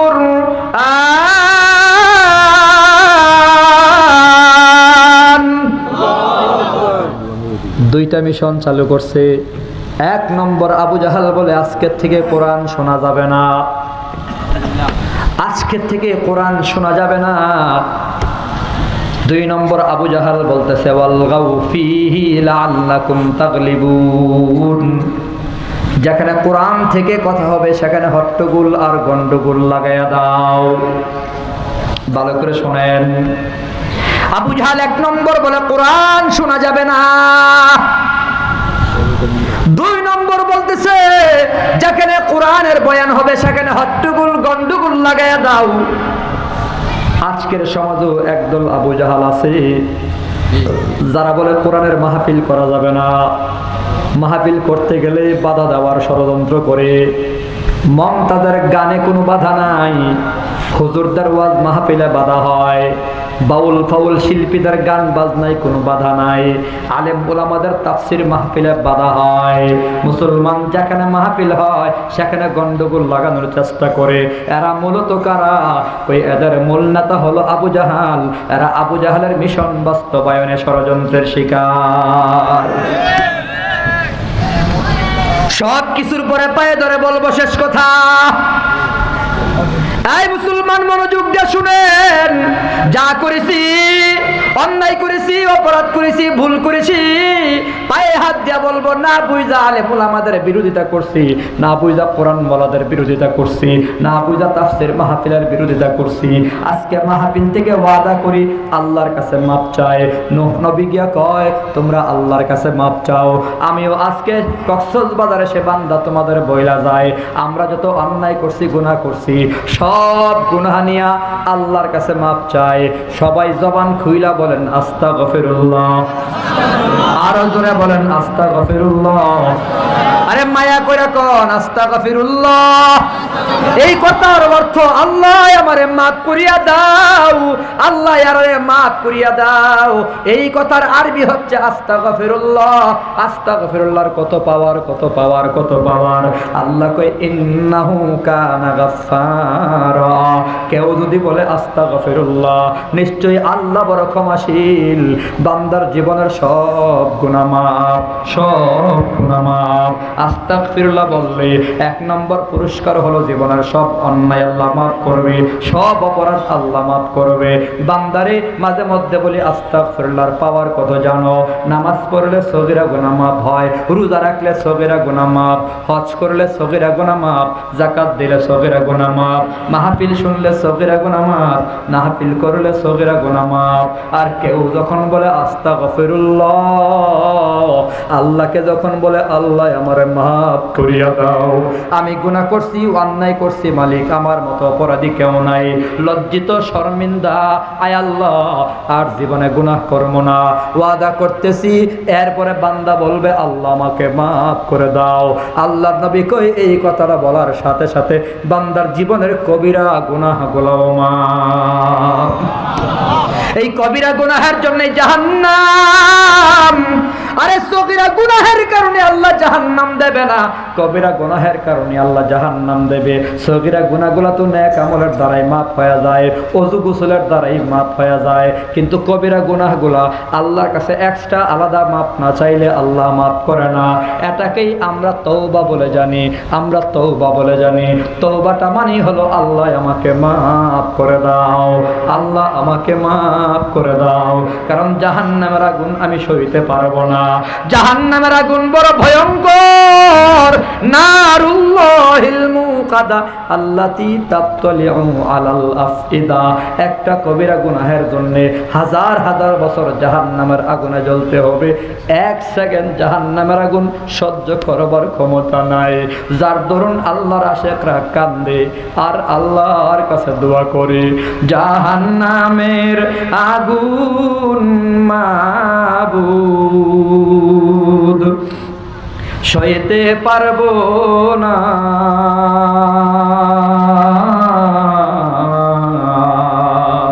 আমল নামায় গুনাহ রাইখা আল্লাহ মরণ দিও না। এই কথাটাই তওবা, এটাই তওবা। বলেন আমল নামায় গুনাহ রাইখা আল্লাহ মরণ দিও না, আমল নামায় গুনাহ রাইখা আল্লাহ। আজরাইল যেদিন ধরা দেবে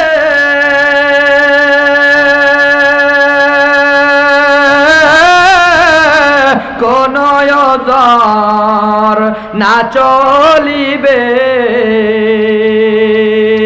প্রাণ পাখি কাড়িয়া নেবে, প্রাণ পাখি কাড়িয়া নেবে, বাধা মানবে না।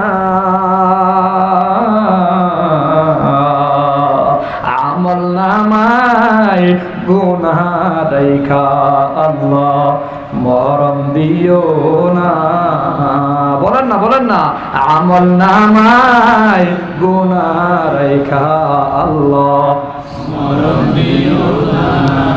মুনকার নাকির ফেরেশতা এসে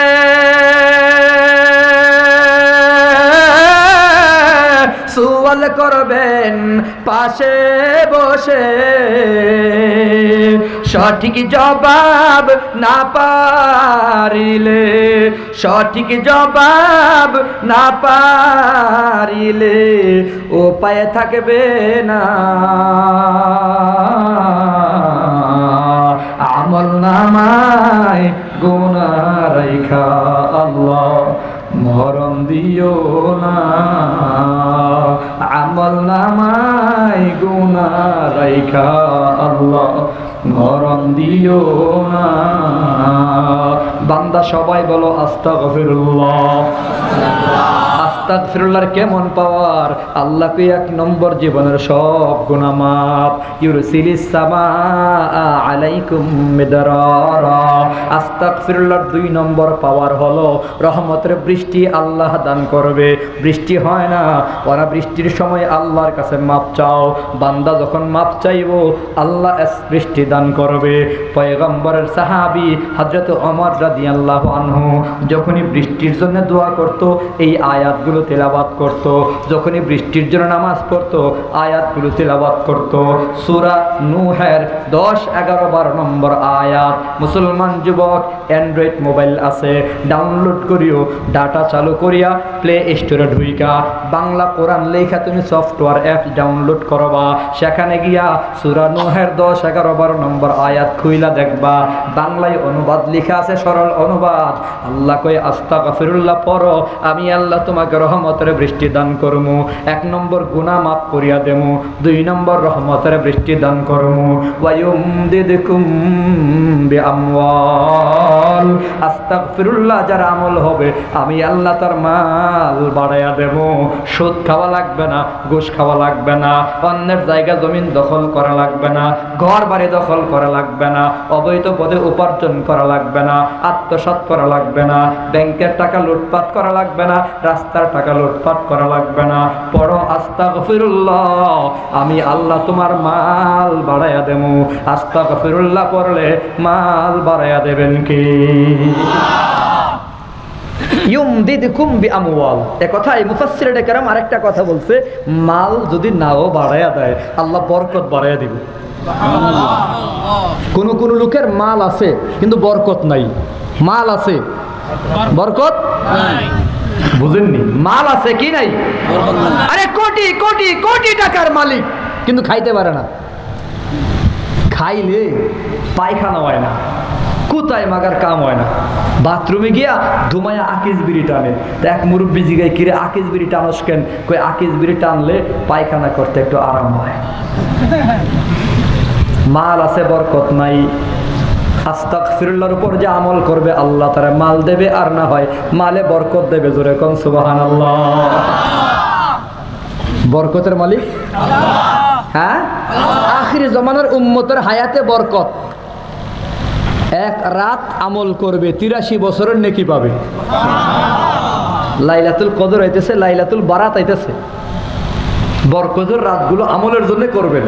কই লাইলাতুল বারাত কোরআন হাদিসে নাই, জয়ীফ দুর্বল এইগুলো নিয়ে ঠেলাঠেলি না কইরা জয়ীফ হলেও দুর্বল হলেও নেকি পাইলে করেন না মিয়া, ঠেলাঠেলি করেন কেন? হে গুনাহের কামে গিয়ে ফতোয়া দেয় না, নেকের কামে আইয়া ফতোয়া দিয়া মানুষকে নেক থেকে দূরে সরাতে চাই। এই নিয়ে ঠেলাঠেলি না কইরা যার মনে চাই আমল করেন, মন না চাইলে ঘুমায় থাকেন। তারপর মারামারি ঠেলাঠেলি কইরেন না।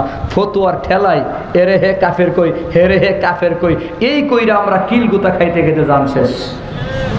আমি মনে করি বর্তমান বাংলাদেশে আর দলাদলি না কইরা সবাই এখন এক হওয়া দরকার। কথা ঠিক নেই? কারণ নাস্তিকরা সুযোগ পাইলে পিটানো শুরু করবে। জিগাইব না কোনটা আজহারি, কোনটা সিদ্দিকি, কোনটা আব্বাসি, কোনটা আনসারি, কোনটা আশরাফি। পিটানির বেলায় সমানে পিটাইব। অতএব সব দলের আলেমরা এক হওয়া দরকার। এই ওয়াহাবি সুন্নি নিয়ে গোতাগুতি ছাড়েন। মাযহাবি লা মাযহাবি গুতাগুতি ছাড়েন। বলতেছিলাম আমল কর্ম, আস্তাগফিরুল্লাহ, জোরে করনা। আল্লাহ মাল দেবে, মাল, আর না হয় মালে বরকত। এই বান্দা 4 নম্বরে আল্লাহ কয় আমি তোমারে কি দেবো জানো বাবানি? জোরে কোন আল্লাহু আকবার। আল্লাহ কয় আস্তাগফিরুল্লাহর উপর আমল করলে আমি আল্লাহ তোমার সন্তান দেব। কি দেব? যুবকরা বোধহয় খুশি না। আরে মিয়া সন্তান দিব মানে? যারা বিয়ে করছে না এরা কইব আমরা আস্তাগফিরুল্লাহ কইরা কি করুম, বিয়েই করছি না। আরে আল্লাহ তোমার সন্তান দিব মানে তোমার বিয়ার ব্যবস্থাও করব। বিয়া ছাড়া সন্তান কেমন হইব? ঠিক নেই। তুমি আস্তাগফিরুল্লাহ পড়তে থাকো, আল্লাহ কইবে হের বোধহয় বিয়ার টাইম হইছে। মা বাপরে রাজি হইব, শ্বশুর শাশুড়ি রাজি হইব, মাই একটা পছন্দ করে, এখন বিয়ে হয় না। এই বাবাদের বলবো, মায়েদের বলবো, কোন ছেলে একটা মেয়েকে পছন্দ করে ফেলেছে, প্রেমে পাগল হয়ে গেছে, আরে আত্মহত্যা করবার আগে বিয়েটা পড়াই এলাম। ঠিক নি? পোলা পাইন জোরে ঠিক কইছে, এদের লাভ। আল্লাহ আমাদের হেফাজত করে। তো পড়েন আস্তাগফিরুল্লাহ। এই প্রেমিক যুবকরা প্রেম করো, আজকের থেকে প্রেমিকের সাথে কথা বন্ধ কইরা, যোগাযোগ বন্ধ কইরা আস্তাগফিরুল্লাহর উপর আমল করো, প্রেমিক তোমার ঘরে আসবে। সন্তান দেওয়ার মালিককে আল্লাহ। যার ছেলে নাই আস্তাগফিরুল্লাহ, যার মেয়ে নাই আস্তাগফিরুল্লাহ, ছেলেও নাই মেয়েও নাই, পড়েন আস্তাগফিরুল্লাহ। তার মানে যুবক মুরব্বী বাবা জবাব দিয়েন, সন্তান দেওয়ার মালিক কে? আরো জোরে কে? তো ল্যাংটার মাজারে কি? হ্যাঁ, 5,000 টাকা দিয়া খাসি কিনছে, খাসি কিনা গেছে ল্যাংটার মাজারে। ল্যাংটা কি বাচ্চা দেওয়ার ক্ষমতা আছে? হ্যাঁ, আজিব, বুঝেও না। তুমি যে খাসি দিছো, এই খাসি ল্যাংটা বেচা নিজের খানকা বানাইতেছে সেচ্ছা। সন্তান দেওয়ার মালিককে আল্লাহ। ইব্রাহিম নবীকে 80 বছর বয়সে সন্তানকে দিছে, জাকারিয়া নবীকে 110 বছর বয়সে সন্তানকে দিছে। ওই আল্লাহ এখনো আছে না নাই? আচ্ছা মানুষ বলো দেখি, রাত্রি কেন কালো, চাঁদ সূর্য কোথা হতে পেলে এত আলো, পশু পাখি কয় না কথা, মানুষ কেন কয়, বলো বলো এসব মানুষ কেমন করে হয়, ফুলগুলো সব নানান রঙের কেমন করে হয়, পাতাগুলো সবুজ বটে ফুলের মতো নয়, দুধ কেন হয় সাদা, মরিচ কেন জাল, আমগুলো সব পাকলে পরে কেমনে হয় তালাল, আমরা সবাই বাস করি ভাই এই দুনিয়ার রঙে, হাতের রেখা আর চেহারা মিলে না কারো সঙ্গে, আর মিলে না কথার ধরন আঙ্গুলের টিপ, আল্লাহ তাআলা একজন আছেন প্রমাণ হলো ঠিক। আওয়াজ দেয়া করে আল্লাহ আছে না নাই? তো সন্তান দেওয়ার মালিক কে? আল্লাহ বলে তুমি আস্তাগফিরুল্লাহর উপর আমল করো, 1 নম্বর গুনাহ মাফ, 2 নম্বর আমি আল্লাহ রহমতের বৃষ্টি দিয়া তোমার ফসল ফলন বাড়াইয়া দেবো, 3 নম্বর আমি আল্লাহ তোমার মালে বরকত দেবো, মালওয়ালা বানাইয়া দেবো, 4 নম্বর আমি আল্লাহ তোমার সন্তান দেবো। জোরে কোন সুবহানাল্লাহ। এক যুবক আসছে, হুজুর হাদিয়া 100 টাকার নতুন নোট, কি লেগে হাদিয়া দিছ? যুবক বলতেছে হুজুর আল্লাহ আমারে 3টা মাইয়া দিছে, ছেলে নাই, আপনি একটু দোয়া করেন আল্লাহ যেন আমারে ছেলে দেয়। কি দেয়? হুজুর পকেটে হাত দিয়া 200 টাকা বাইর করছে, যুবকের হাতে দেয়া কই, যুবক তুইও আমার লাগি দোয়া করিস। হুজুর আপনার কাছে দোয়া চাইছি, আপনি আমার কাছে দোয়া চান। ওই সেম কেস, আল্লাহ আমারও 3টা মাইয়া দিছে, ছেলে নাই। যেই হুজুর দোয়া করব হুজুরের নিজেরই ছেলে নাই। যুবক কই হুজুর তাহলে আপনার টাকা আপনার কাছে রাখেন, আমার টাকা আমারে দেন। টাকা নিয়ে দিছে দৌড়। কই যাস? কই যেই হুজুরের ছেলে আছে সেই হুজুরের কাছে যাই। আচ্ছা ছেলে দেওয়ার মালিক কে? আল্লাহ। হ্যাঁ আল্লাহ। লা তুশরিক বিল্লাহি শাইআ ওয়া ইন কুতিলতা ওয়া ইন হুররিকতা, নবী বলছে তোমাকে কতল করে ফেললেও তুমি শিরিক কইরো না। আল্লাহর দেওয়া, আল্লাহর ক্ষমতা বান্দার মাঝে আছে মনে করা শিরিক। সন্তান দেওয়ার ক্ষমতা একমাত্র কার? আল্লাহ। মিয়া এক সাহাবী গেছে, রসুল ছেলে মেয়ে হয় না, একটু দোয়া করেন না। রসুল কই তোমারে আস্তাগফিরুল্লাহ শিখাই দিলাম, আজকের থেকে তুমি আস্তাগফিরুল্লাহর আমল করবা। বেচারা আস্তাগফিরুল্লাহর আমল করতেছে করতেছে, আল্লাহ তার সন্তান তো দিছে, মানে 10টা ছেলে দান করছে, 10টাই হাফেজে কোরআন। আল্লাহু আকবার বলুন। কারণ আমরা তো 10টা নেওয়ার সুযোগই নাই, কারণ স্লোগান উঠছে 2টি সন্তানের বেশি নয়, 1টি হলে ভালো হয়, ঠিক নেই? এগুলো ষড়যন্ত্র ইহুদ খ্রিস্টানদের, এদের কিন্তু সন্তানের অভাব নাই। এক ম্যারাডোনা মারা গেছে, সে বিয়ের আগেই তার ঘরে কয়েকটা ছেলে মেয়ে, এরা বিয়ের আগেই কয়েকটা নেয়, আর আমাদেরকে বলে একটার বেশি না নিতে। এগুলো তাদের ষড়যন্ত্র। আমরা সন্তান নেমু, সন্তানের রিজিকের মালিক কে? আল্লাহ কবুল করেন, সবাই বলি আমিন। তো এই জন্য আমরা আমল করব, একটা আমল হলো আস্তাগফিরুল্লাহ, জোরে কর না, ইয়াজআল লাকুম জান্নাতিন ওয়া ইয়াজআল লাকুম আনহারা। শেষ কথা, আল্লাহ কই আস্তাগফিরুল্লাহ নিয়া দুনিয়াতে পুরস্কার পাইছো, আস্তাগফিরুল্লাহ দিয়া কি পাইছো? গুনাহ মাফ পাইছো, মালে বরকত পাইছো, বৃষ্টি হইছে, সন্তান হইছে। এই আস্তাগফিরুল্লাহকে সাথে নিয়ে যদি কবরে আসতে পারো, আমি আল্লাহ তোমাকে জান্নাতের মালিক বানাইয়া দেব। বুঝা গেল আস্তাগফিরুল্লাহর পাওয়ার কম না বেশি? আরো জোরে বলেন। আয় যুবক, আমি তো মাঝে মধ্যেই বলি অজু লাগে না, গোসল লাগে না, জায়গা পাক, শরীর পাক, কাপড় পাক, কিছুই লাগে না। আরে নামাজ পড়তে গেলে অনেক শর্ত, নামাজ তো পড়বাই। রোজা রাখতে গেলে অনেক শর্ত, রোজা তো রাখবাই। হজ করতে গেলে অনেক কষ্ট, হজ তো করাই লাগবে, যাকাত তো দেওয়াই লাগবে। তবে আস্তাগফিরুল্লাহ আমল এত সহজ, অজু লাগে না, গোসল লাগে না, জামাইয়ের বাড়ি না শ্বশুর বাড়ি কোন জায়গায় পড়বা জায়গাও লাগে না। পরে বান্দা দাঁড়াইবা না বৈশা পড়বা, কোনো শর্ত নাই, যেমনে মনে চাই তেমনে পড়ো। আমি তো মাঝে মধ্যেই বলি যুবক, রিক্সা চালাও আস্তাগফিরুল্লাহ, সিএনজি চালাও আস্তাগফিরুল্লাহ, মোটরসাইকেল চালাও আস্তাগফিরুল্লাহ, ব্যবসা করো আস্তাগফিরুল্লাহ। প্রায় সময় বলি বাবা গুনাহ ছাড়তে পারো না, মদ পান করা ছাড়া তোমার রাত কাটে না, মদ তুমি ছাড়তে পারো না, পায়ে ধরে বলি তুমি আস্তাগফিরুল্লাহটাকেও ছাড়িও না। সুদ ছাড়তে পারো না, আস্তাগফিরুল্লাহকেও ছাড়িও না। ঘুষ ছাড়তে পারো না, আস্তাগফিরুল্লাহকেও ছাড়িও না। বেবিচার না কইরা পারো না, আস্তাগফিরুল্লাহকেও ছাড়িও না। গুনাহের ভেতরে ভেতরে আস্তাগফিরুল্লাহ সাথে রাখবা, সাথে রাখবা। আস্তাগফিরুল্লাহর এমন পাওয়ার, একদিন তোমার গুনাহ থেকে টান দিয়া আল্লাহর জান্নাতের মেহমান বানায়া দেবে। আস্তাগফিরুল্লাহর কত পাওয়ার বুঝাবার জন্য লাস্ট একটা ঘটনা শুনো, বড় চমৎকার ঘটনা। ইমাম আহমদ ইবনে হাম্বল রহমতুল্লাহি আলাইহি, যুগ শ্রেষ্ঠ ইমামের নাম।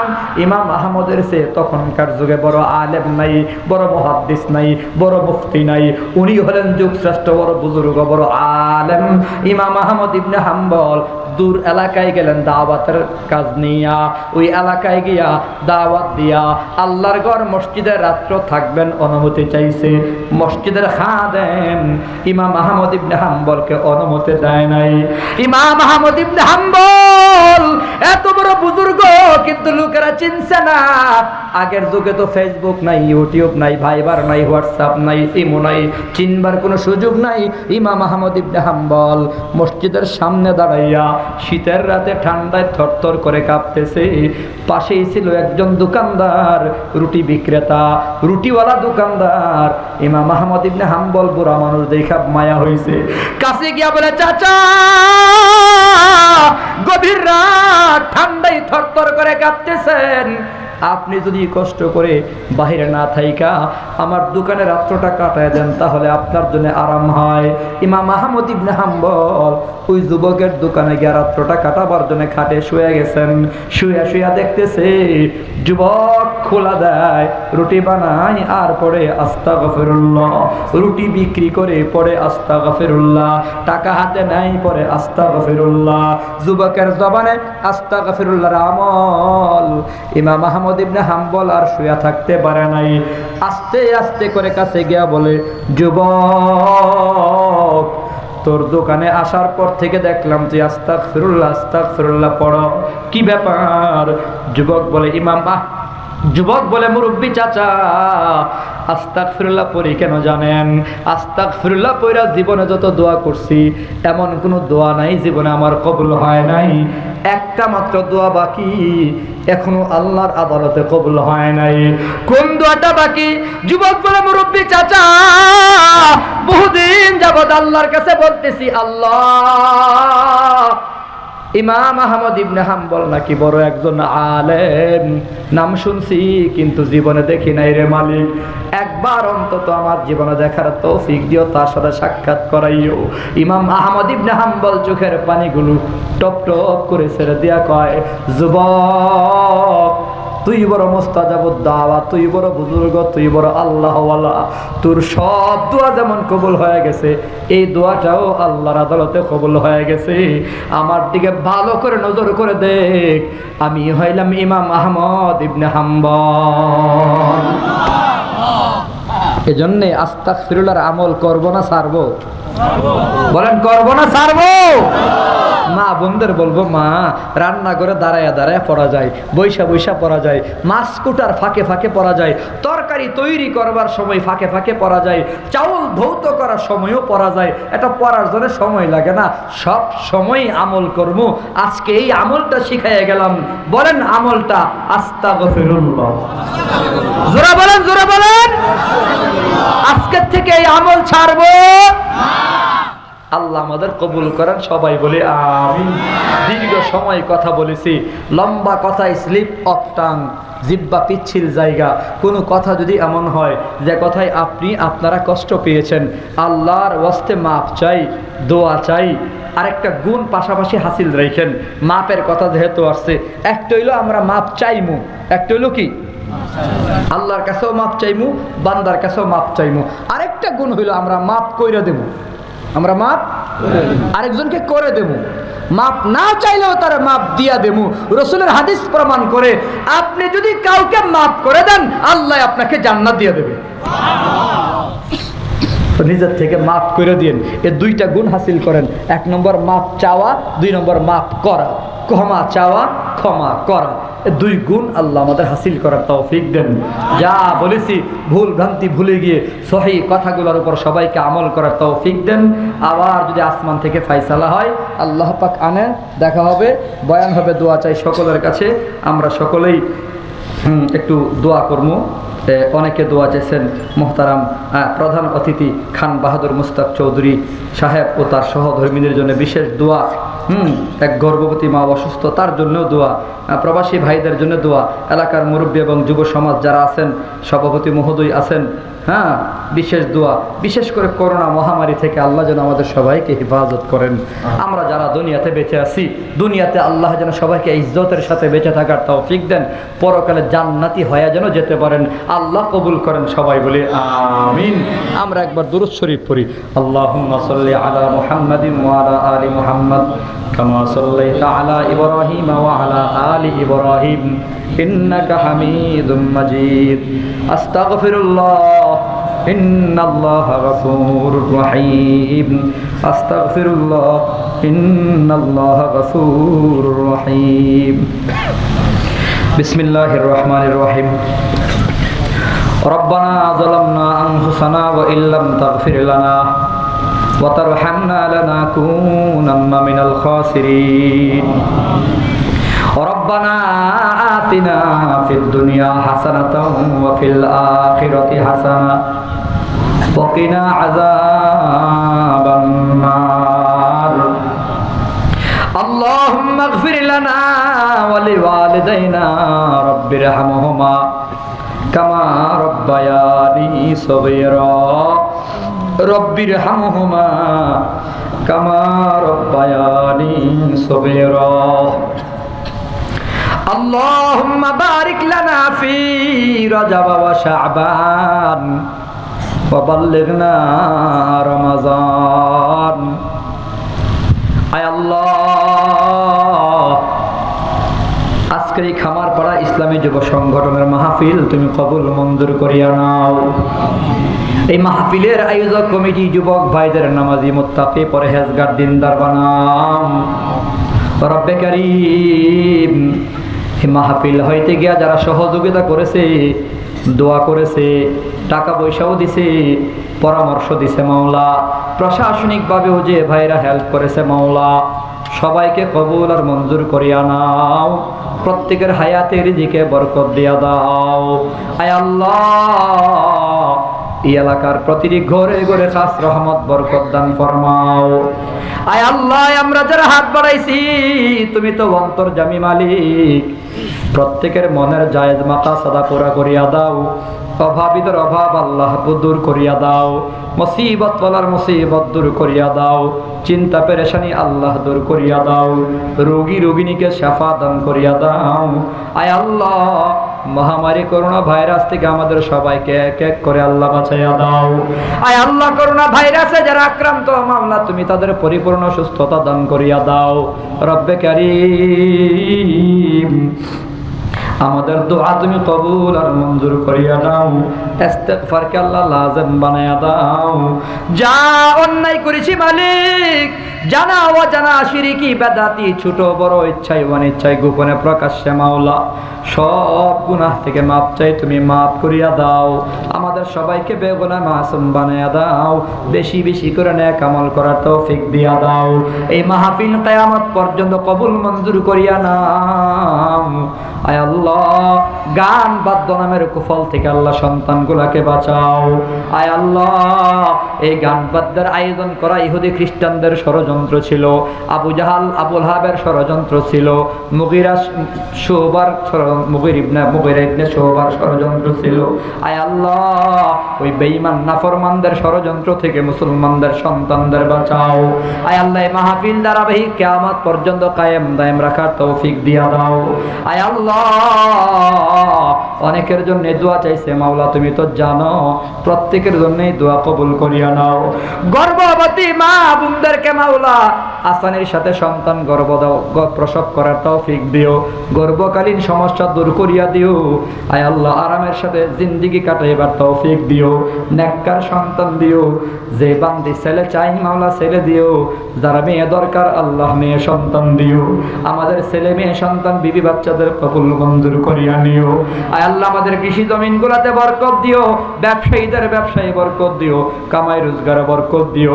প্রবাসী ভাইয়েরা বিদেশের বাড়িতে বড় কষ্টের ভেতরে আছে। আয় আল্লাহ,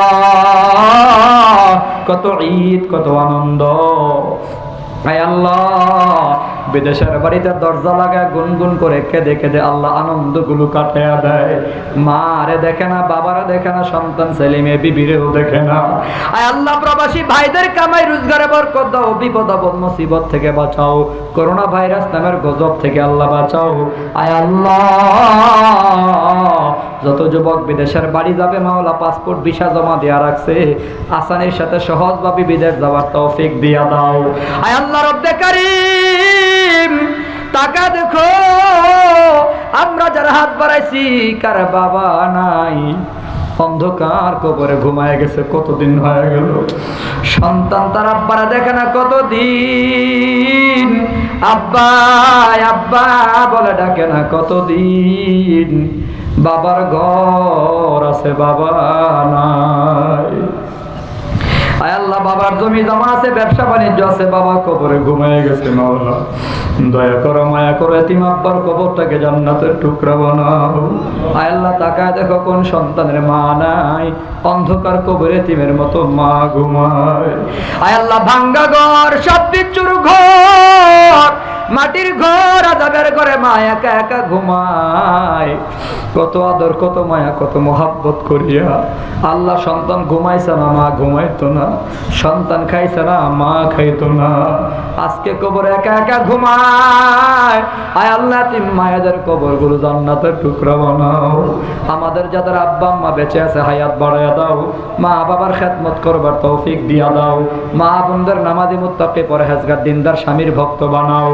আয় আল্লাহ, তোমার কাছে দরখাস্ত মাওলা, এ দেশের ভিতরে খাস রহমত বরকত দান ফরমাও। দেশের প্রত্যেকটা নাগরিককে দেশের মহাব্বত বুকে ধারণ করা, বুকে লালন করিয়া এক নেক হইয়া মায়া মহাব্বত নিয়ে ভালোবাসার বন্ধন নিয়ে চলার তৌফিক দাও। সব রকমের হিংসা বিদ্বেষ ভুইলা যাওয়ার তৌফিক দাও। প্রতিহিংসা দূর করিয়া দাও। হৃদ্যতা মহাব্বত আর ভালোবাসার মজবুত আল্লাহ বন্ধন তৈরি করিয়া দাও। আমাদের সকলের দোয়া তুমি কবুল আর মঞ্জুর করিয়া নাও। প্রধান অতিথি মহোদয়ের জন্য খাস ভাবে দোয়া চাইছে মাওলা। আল্লাহ ওনার সহধর্মিনীর জন্য দোয়া চাইছে মাওলা। আল্লাহ তুমি তো অন্তর্যামী, প্রত্যেকের মনের জাজমা কাসাদা পুরা করিও, অসুস্থদের সুস্থ করিও। আয় আল্লাহ, তোমার হাবিব যত ভালাই চাইছে সমস্ত ভালাই দান করিও, যত খারাপি থেকে পানা চাইছে সমস্ত খারাপি থেকে আমাদেরকে বাঁচাইও। এই মাহফিল প্রতি বছর হওয়ার তৌফিক আল্লাহ দান করিও। ربنا تقبل منا إنك أنت السميع العليم وتب علينا يا مولانا إنك أنت التواب الرحيم سبحان ربك رب العزة عما يصفون وسلام على المرسلين والحمد لله رب العالمين السلام عليكم ورحمة الله وبركاته